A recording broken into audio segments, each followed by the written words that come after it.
कहानी की शुरुआत होती है अफ्रीका के सवाना में, जहां एक मादा चीता अपने बच्चों के साथ कुछ समय बिता रही थी। अचानक उन्होंने सुना कि एक शिकारी पास आ रहा है। थोड़ी देर बाद एक शेर आया और चीते की तरफ बढ़ा। माँ ने अपने बच्चों को बचाने के लिए भागकर शेर को अपने से दूर ले जाने की कोशिश की, लेकिन अपनी तेज रफ्तार के बावजूद वो कुछ शेरनियों के घेरे में आ गई और उन्होंने उस पर हमला कर दिया, जिसके बाद वो मादा चीता मारी गई।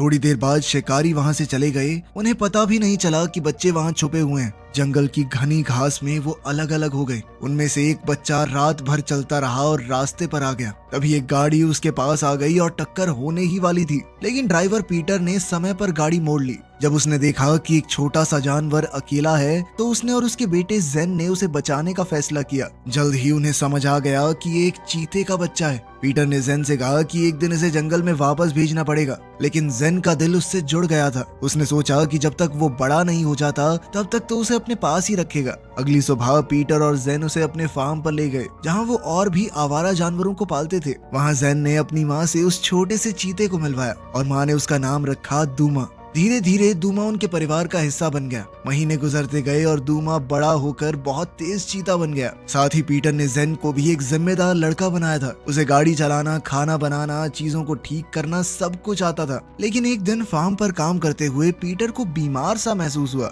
और वो ट्रैक्टर पर गिर गया। उसे तुरंत हॉस्पिटल ले जाना पड़ा, जिसके कुछ समय बाद वो घर लौट आया और अपनी पत्नी से मिला। ऐसा लग रहा था कि वो बिल्कुल ठीक हो गया है। अगली सुबह उसने जेन को बुलाया और कहा कि दूमा के साथ एक दौड़ लगाते हैं, ताकि देखा जा सके वो कितना तेज भाग सकता है। पीटर मोटरसाइकिल पर बैठा और जेन साइड कार्ट में बैठ गया और वो रास्ते पर तेज भागे। जेन ने कैमरा से सब कुछ रिकॉर्ड किया और उसने देखा कि दूमा उन्हें तो आसानी से पीछे छोड़ गया। वो चीता 50 मील प्रति घंटे की रफ्तार से भागा। घर वापस आकर क्रिस्टन ने अपने बेटे को पढ़ाई करवाई, लेकिन अचानक वो रो पड़ी। बेटे ने पूछा कि क्या हुआ, पर माँ ने बात छुपाई और कहा कि तुम पढ़ाई करो।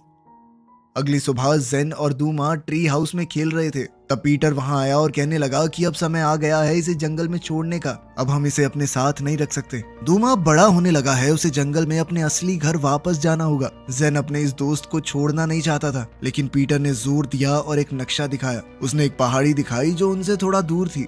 वहाँ पर दूमा बहुत अच्छे से रह सकेगा। पीटर ने वादा किया कि अगले हफ्ते हम पिकनिक मनाने वहाँ जाएंगे और दूमा के साथ अपना आखिरी दिन बिताएंगे। लड़के के पास कोई और रास्ता नहीं था, तो उसने इंतजार किया। लेकिन एक रात जेन और दूमा को एम्बुलेंस की आवाज सुनाई दी। जेन भाग कर गया और अपनी माँ को देखा। उसने अपने बेटे को गले लगाया और कहा कि पापा की तबीयत और खराब हो गई है। इस बार पीटर बच नहीं पाया। अगली सुबह उसका अंतिम संस्कार हुआ। जेन ने अपने प्यारे पिता को एक आखिरी बार अलविदा कहा। अगले कुछ दिन उनके परिवार के लिए सबसे मुश्किल रहे। वो सब नए हालातों में ढलने की कोशिश कर रहे थे। फिर क्रिस्टन ने अपने बेटे से कहा कि हमें ये फार्म किराए पर देना पड़ेगा और हम शहर में जाकर रहेंगे। अब अपने पति के बिना ये सब कुछ संभालना उनके लिए बहुत मुश्किल था। इसीलिए अब जेन की माँ शहर में जाकर अपनी बहन के साथ रहना चाहती है। लेकिन जेन का अपने दोस्त दूमा को छोड़ने का बिल्कुल इरादा नहीं था। उसने फैसला किया कि वो दूमा को अपने पास ही रखेगा जब तक नेचर रिजर्व के लोग उसे लेने नहीं आते। आखिरकार घर बदलने का दिन आ गया। वो लोग पूरे परिवार के साथ जेन की मौसी के घर चले गए।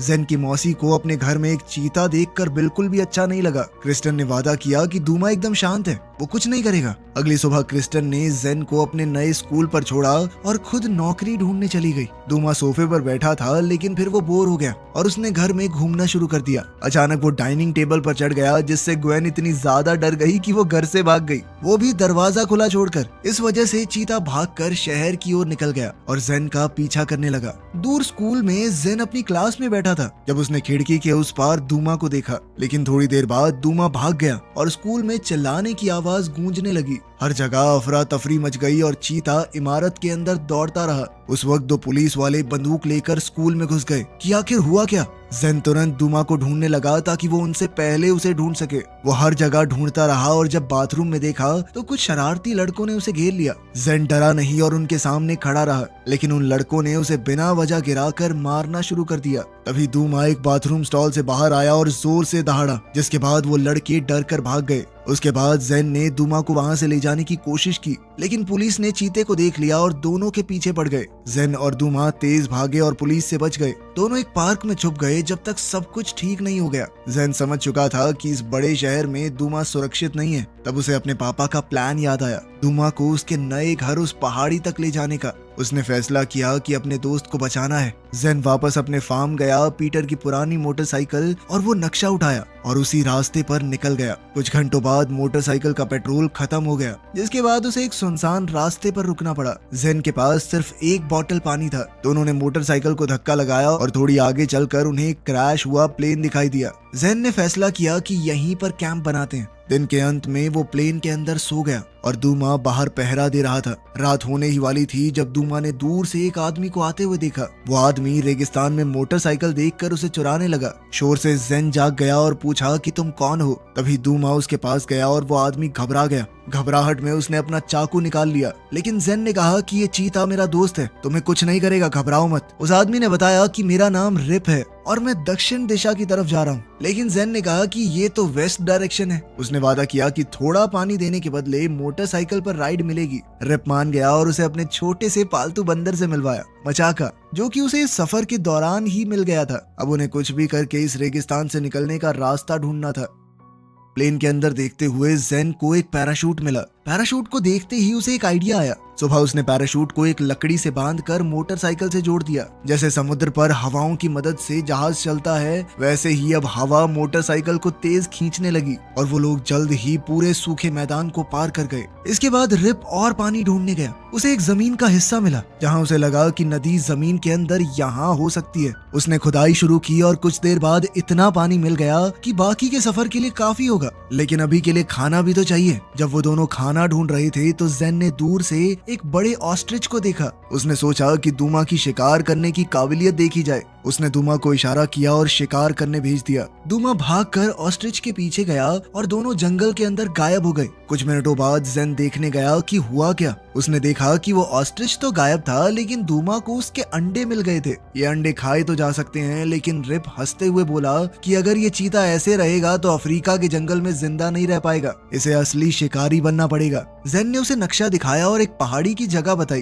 कि यहाँ पर दूमा सुरक्षित रह सकता है। मेरे पापा ने बताया था, सभी शिकारियों से दूर होगा वो। नक्शा देखकर रिप ने कहा कि अगर वहाँ पहुँचना है तो तुम्हें ओकावांगो से गुजरना पड़ेगा। ये बहुत ही खतरनाक जगह है, वहाँ से बहुत कम लोग जिंदा बच के निकल पाते हैं। रिप ने कहा कि बेहतर यही होगा तुम शहर चले जाओ और इस चीते को बेचकर अच्छे पैसे कमा लेना, लेकिन जेन ने मना कर दिया। उसने कहा कि वो अपने दोस्त को कभी नहीं बेचेगा। जेन के इरादे को देखकर रिप ने भी उसका थोड़ा और साथ देने का फैसला किया और कहा कि मैं थोड़ी आगे तक चल सकता हूँ तुम्हारे साथ। दोनों उस जगह की ओर निकल पड़े। रास्ते में जेन ने अपने पिता की पुरानी कंपास देखी जो वेस्ट की ओर इशारा कर रही थी। रिप दूसरे रास्ते से वहां जाना चाहता था। जेन को उस पर थोड़ा शक हुआ, फिर भी उसके पीछे पीछे चलता रहा। दोनों एक पुराने गांव में पहुंच गए। वो जगह सुनसान थी और वहां इंसानों की हड्डियां बिखरी पड़ी हैं। रिप ने कहा कि शायद ये गांव वाले किसी अजीब हमले का शिकार हो गए होंगे। उस जगह को देखते हुए रिप को एक तेज नोक मिली और उसने उसका इस्तेमाल करते हुए एक भाला बना लिया ताकि अगर कोई जानवर आ गया तो बचाव हो सके।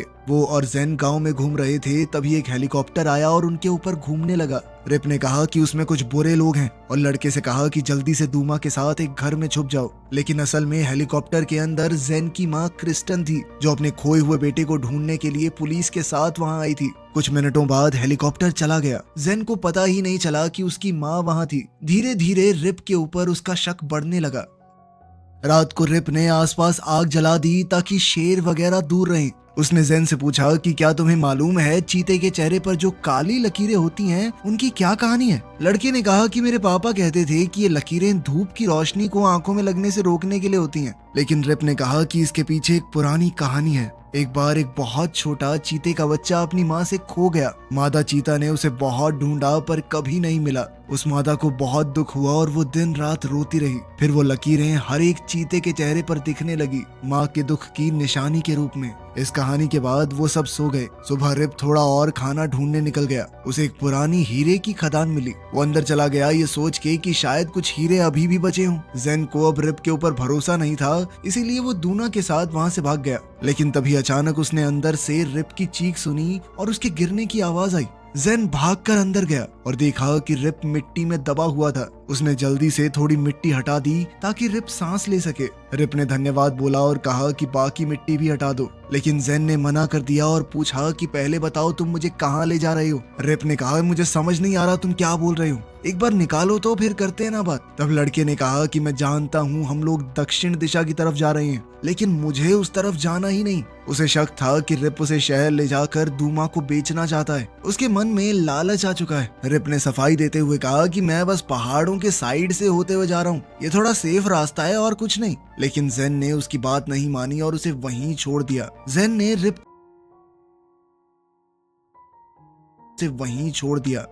रिप का बैकपैक उठाया, साथ ही मचाका को भी ले लिया और दूमा को सही जगह पहुंचाने वाला अपना सफर दोबारा से तय किया। कुछ घंटों बाद दोनों दोस्त पहाड़ों के नीचे एक लंबी नदी पर पहुंचे। मैप के हिसाब से तो उन्हें उस नदी को पार करना होगा, तभी वो अपनी मंजिल तक पहुंच पाएंगे। अपने पिता के सिखाए तरीके से जेन ने एक छोटा सा राफ्ट बना दिया और फिर नदी में कूद गया। वो नदी में थोड़ा सा नीचे की तरफ गए। पानी पहले तो शांत लग रहा था, पर कुछ ही मिनटों बाद दूमा अजीबोगरीब हरकतें करने लगा। जेन ने जैसे ही आगे देखा तो वहाँ बहुत से पत्थर थे। लड़का राफ्ट को दूसरी तरफ ले जाने की कोशिश करने लगा, पर तेज धार ने राफ्ट को उलट दिया। तीनों पानी में गिर गए और बाहर निकलने के लिए जूझने लगे। हालत और खराब तब हो गई जब एक मगरमच्छ के झुंड ने उन पर हमला कर दिया। जेन ने रिप का भाला उठाया और खुद को बचाने की कोशिश की। किसी तरह किस्मत से बचते बचाते वो लोग किनारे तक आ गए और मगरमच्छों का खतरा टल गया।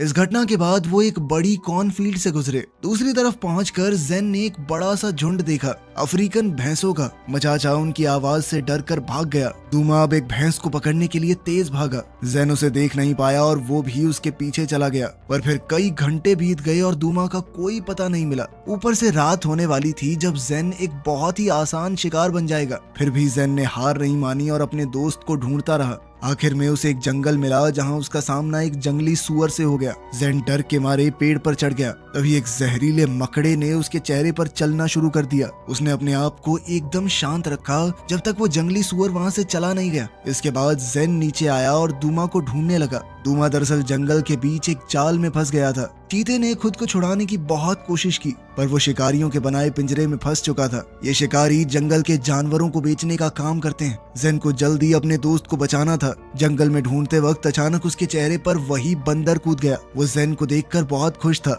पर वही जंगली सुअर वापस आ गया और उनके पीछे दौड़ने लगा। जेन भागने लगा, पर कुछ देर बाद गिरकर बेहोश हो गया। ऐसा लग रहा था मानो सब कुछ खत्म हो गया हो। लेकिन फिर कुछ देर बाद जेन आग के पास होश में आया। दूमा उसके पास बैठा था और रिप उसे प्यार से सहला रहा था। दरअसल रिप ने ही ऐन वक्त पर आकर चीते को जाल से छुड़ाया और जेन को भी बचा लिया उस जंगली सुअर के हमले से। ये सुनकर जेन ने उसे अकेला छोड़ने के लिए माफी मांगी, लेकिन रिप ने कहा कि तुम गलत नहीं थे। मेरा सच में यही प्लान था कि मैं तुम्हें वापस ले जाकर इनाम लूंगा ताकि मैं अपने परिवार के पास लौट सकूं। रिप ने बताया कि सालों पहले उसने अपना गांव छोड़ दिया था। वो अपनी बीवी और बच्चों को वहीं छोड़कर शहर में किस्मत आजमाने गया था, लेकिन वहां एक के बाद एक गड़बड़ होती गई और वो जेल में पहुंच गया। सालों से वो जेल के अंदर बंद था। जेल से छूटने के बाद रिप हमेशा पैसे कमाने की कोशिश करता रहा ताकि वो अपने परिवार के पास लौट सके। ये सब सुनकर जेन को उस पर थोड़ा भरोसा हो गया। रिप ने वादा किया कि वो दूमा को उसके नए घर तक ले जाने में मदद करेगा। उससे पहले दोनों खाने की तलाश में निकले और जंगल में उन्हें 2 हिरन मिले।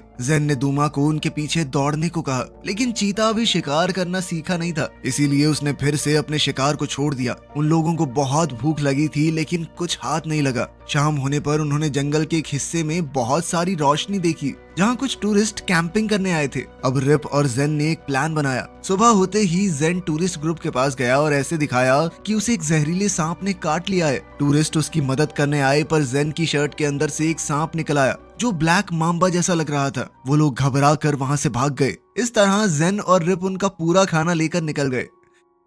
इसके बाद वो नदी के रास्ते बोट में चल पड़े। जेन ने रिप को अपने बचाए हुए पैसे तोहफे में दे दिए। उसने कहा कि मेरी मदद करने के लिए फीस दे रहा हूँ आपको, ले लो। रिप इससे खुश हुआ और बदले में उसने एक छोटा सा हीरा जेन को दिया जो उसे गुफा में मिला था। ये उनकी दोस्ती की निशानी होगी। नदी पार करने के बाद वो पहाड़ों के रास्ते चलते रहे। दूमा ने रास्ते में एक हिरन का बचा हुआ शिकार देख लिया। रिप ने कहा कि आसपास शेर हो सकते हैं, पर फिर भी दूमा उस हिरन को खाने लग गया। जेन ने दूमा से कहा कि खाने को हमारे साथ भी बांट लो, लेकिन चीते को ये बात पसंद नहीं आई और उसने गरज कर जेन को डरा दिया। ये देखकर जेन हैरान हो गया क्योंकि दूमा ने पहले ऐसा कभी नहीं किया था। लेकिन रिप ने कहा कि दूमा को अकेला छोड़ दो, वो जंगल की जिंदगी में ढलना शुरू कर रहा है। जब दूमा ने खाना खत्म कर लिया तो वो लोग एक गुफा में आराम करने गए। वहाँ उन्होंने पुरानी गुफा की पेंटिंग्स देखी। रिप ने कहा कि उसका गांव यहीं पास में है और बचपन में वो और उसके पिता यहाँ कैंप करते थे, लेकिन अब सब कुछ बदल चुका था। उसने कहा कि एक दिन ये गुफा भी भुला दी जाएगी और यहाँ आने वाले लोग भी। ये सुनकर जेन सोच में पड़ गया। उसने कहा कि मुझे तो बदलाव बिल्कुल पसंद नहीं है, क्योंकि उसके पिता की मौत के बाद उसकी जिंदगी में सब कुछ बदल गया था। उसे लगता था कि दूमा के जाने के बाद और बदलाव आएगा और उसे ये सब बिल्कुल भी अच्छा नहीं लग रहा था। रिप ने उसे समझाया कि बदलना तो दुनिया का दस्तूर है, इसे रोका नहीं जा सकता, लेकिन जरूरी नहीं हर बदलाव बुरा हो। देखो, उस बदलाव की वजह से तुम आज एक मजबूत और हिम्मत वाले लड़के बन गए हो और दूमा भी एक पालतू जानवर से बदलकर जंगल के तरीकों में ढल रहा है। दूमा बात तो समझ रहा था, लेकिन अपने दोस्त को अलविदा कहना उसके लिए इतना आसान नहीं था। अगले दिन वो गुफा से निकले और एक बड़े खेत से गुजरे। दूर से रिप ने अपना पुराना गांव देखा। वो जेन को भी वहां ले गया, लेकिन अचानक मक्खियों के झुंड ने उन पर हमला कर दिया। जेन को बचाने के लिए रिप ने अपना कोट उतार कर उसे पूरा ढक दिया और मक्खियां उसे काटने लगी। मक्खियों के जहर से रिप का पूरा बदन सूज गया था, पर उसने जेन को ढके रखा जब तक झुंड चला नहीं गया। घंटों बाद शाम के वक्त रिप आगे बढ़ने की कोशिश करने लगा, पर उसकी आंखें बंद होने लगी और हाथ भी हिल नहीं रहे थे। तभी तेज बारिश शुरू हो गई और अंधेरे में शिकारी जानवर घूमने लगे। रिप ने कुछ घास इकट्ठा की और जेन से कहा कि अपना लाइटर जलाओ ताकि वो कैंप फायर के पास सुरक्षित रह सके। किस्मत से आग जल गई और वो दोनों शिकारी जानवरों से बच गए। बारिश खत्म होने का इंतजार करते हुए जैसे ही हालत थोड़ी ठीक हुई, जेन ने गांव जाकर मदद लाने के बारे में सोचा और दूमा से कहा कि रिप का ख्याल रखना। लेकिन जैसे ही लड़का आग के पास से गया, एक शेर के झुंड ने उस पर हमला कर दिया। अपने दोस्त को खतरे में देखकर दूमा जेन के पीछे भागा और शेर का ध्यान अपनी ओर खींच लिया।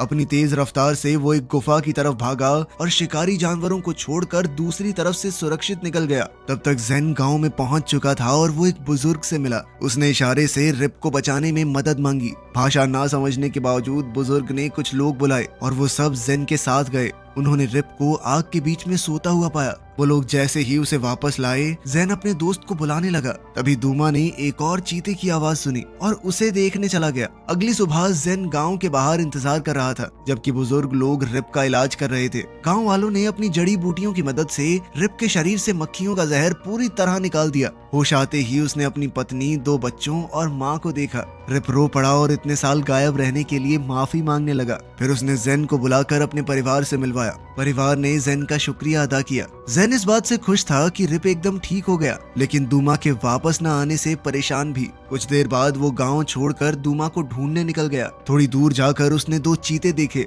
जो एक हिरन का शिकार कर रहे थे। उनमें से एक दूमा था, जो अब पूरी तरह जंगल का हिस्सा बन चुका था। ये देखकर जेन को अपने पिता की बात याद आई कि दूमा को उसके असली घर में ही जीने देना चाहिए। दुखी होकर जेन वापस मुड़ने लगा, पर तभी दूमा उसके पास भाग कर आया और उसे प्यार से छुआ, जैसे वो हमेशा करता था। जेन ने भी उसे प्यार से अलविदा कहते हुए कहा कि मैं तुम्हें कभी नहीं भूलूंगा। रिप ने दोनों दोस्तों को जुदा होते देखा और जेन को अपने पास बुलाया। लड़के की आंखों में आंसू आ गए। कुछ दिन बाद हम क्रिस्टन को देखते हैं, जो अपने फार्म पर काम कर रही थी, इस उम्मीद में कि उसका बेटा वापस आएगा। और फिर जेन सच में वापस आ गया, अपने पिता की मोटरसाइकिल पर। उसने रिप की ट्राइब के कपड़े पहने हुए थे। उसके साथ उसका नया दोस्त मचाका, वो बंदर भी था। अपने बेटे को देखकर क्रिस्टन उसके पास दौड़ी और उसे गले से लगा लिया। जेन ने वादा किया कि वो उन्हें फिर कभी अकेला नहीं छोड़ेगा। दोनों ने अपनी जिंदगी की फिर से शुरुआत की। हालात पहले जैसे नहीं थे, लेकिन जेन ने कहा कि मैं अब जिम्मेदार हो गया हूँ। मैं इस फार्म पर पापा के हर एक काम को बखूबी कर लूंगा। साथ ही दूमा भी जंगल का हिस्सा बनकर काफी खुश था। वीडियो पसंद आई तो लाइक कर देना, चैनल को सब्सक्राइब कर लेना। मिलते हैं